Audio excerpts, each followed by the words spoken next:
Good morning to all. तो आज का हमारा जो टॉपिक है वो है संधारित्र। अभी हमने जब चैप्टर स्टार्ट किया तो आपने ध्यान दिया होगा चैप्टर का जो नाम था वो था संधारित्र। पर पहला पार्ट हमने जो पढ़ा, पहली हेडिंग जो हमने चैप्टर में पढ़ी वो थी आपकी विद्युत धारिता, क्योंकि विद्युत धारिता हमारे संधारित्र को समझने के लिए बहुत ज़्यादा इम्पोर्टेंट थी। तो विद्युत धारिता C बराबर आपने पढ़ा था Q/V, यानी आवेश धारण करने की या आवेश ग्रहण करने की क्षमता जो है वो कहलाती है विद्युत धारिता। तो चलते हैं आज के क्लास पर। तो आज की क्लास का जो आपका टॉपिक है संधारित्र। पहले संधारित्र होता क्या है वो समझिए। अब कोई भी आपकी अगर धातु या चालक की बात करें तो उसके आवेश ग्रहण करने की जो क्षमता है वो लिमिटेड होती है। एक लिमिट के बाद वो आवेश को ग्रहण नहीं कर सकता। तो हमने एक ऐसी युक्ति का निर्माण किया जिसका क्षेत्रफल बढ़ाए बिना हम उसमें ज़्यादा आवेश एकत्र कर सकें। मतलब क्या कर सकें, इनडायरेक्ट वे में उसकी जो आपकी विद्युत धारिता है उसको बढ़ा सकें। तो संधारित्र एक ऐसी युक्ति है जिसमें क्षेत्रफल बढ़ाए बिना हम उसकी विद्युत धारिता का मान क्या कर दें, बढ़ा सकें।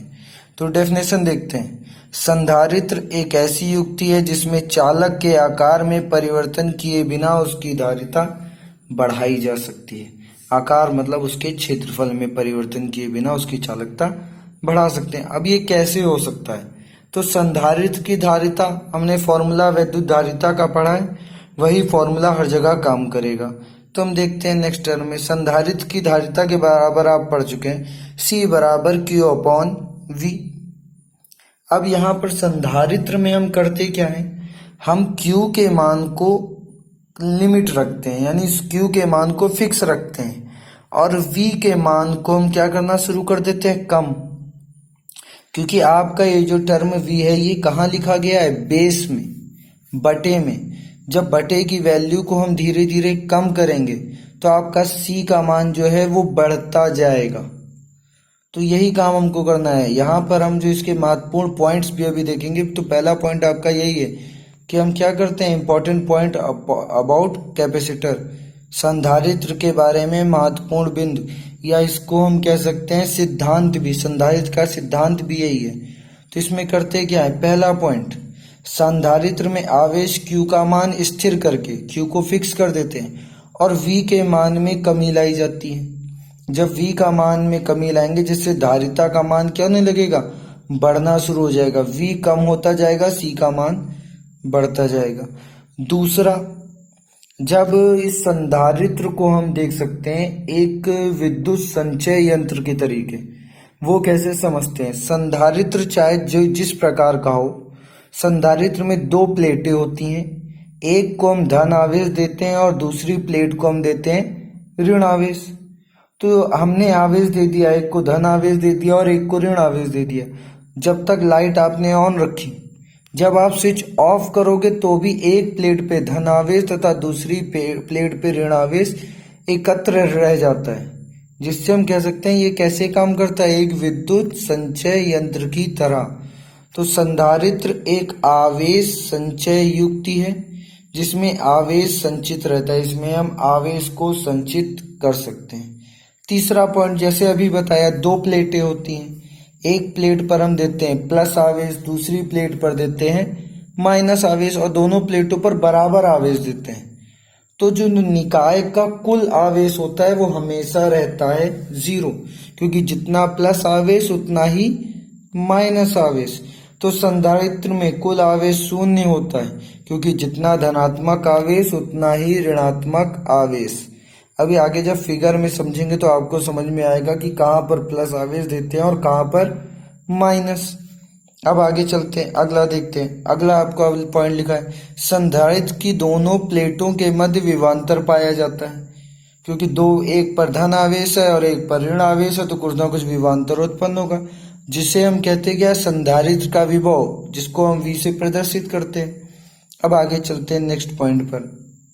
अब संधारित्र की धारिता निम्नलिखित कारकों पर निर्भर करती है। किन किन बातों पर निर्भर करेगी, उन बातों को देखते हैं। तो सबसे पहला आपका जो आपकी प्लेट है, आप कितनी बड़ी प्लेट इस्तेमाल करते हैं।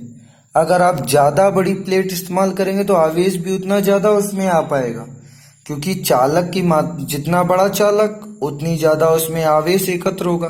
तो नंबर 1, प्लेटों के क्षेत्रफल पर, जितनी बड़ी प्लेट उतना ज़्यादा उसमें आवेश एकत्र होगा। दूसरा, प्लेटों के मध्य की दूरी। अब दोनों प्लेटों के मध्य की दूरी को अगर हम बढ़ाएंगे तो आपका जो धारिता है वो कम हो जाएगी। तो हमको प्लेटों के मध्य की दूरी को कम रखना पड़ेगा, दोनों प्लेटों को बहुत अधिक पास रखना पड़ेगा। वो जब आप फिगर और डेरिवेशन करेंगे तो ये सारे पॉइंट्स आपको क्लियर होंगे, मैं दोबारा रिवाइज उस समय कराऊंगा। और तीसरा जो आपका इसमें पॉइंट है वो है प्लेटों के मध्य माध्यम के परावैद्युतांक पर, या इनडायरेक्ट वे में हम कह सकते हैं या डायरेक्ट वे में हम कह सकते हैं प्लेटों के माध्यम पर। प्लेटों के मध्य माध्यम कैसा है, जैसा अगर माध्यम का परावैद्युतांक बढ़ेगा घटेगा तो भी धारिता पर फर्क पड़ेगा। इसका भी हम डेरिवेशन करेंगे जहां पर ये क्लियर होगा। तो आगे चलते हैं, नेक्स्ट चीज देखते हैं।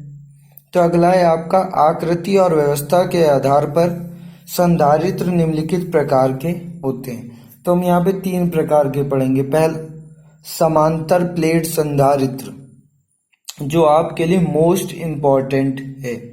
इस समांतर प्लेट संधारित्र का डेरिवेशन या न्यूमेरिकल 5 नंबर में क्लियर है कि ये टॉपिक समांतर प्लेट संधारित्र 5 नंबर में आपके एग्जाम में आएगा ही आएगा, चाहे इसका डेरिवेशन आए और चाहे इसका न्यूमेरिकल आए।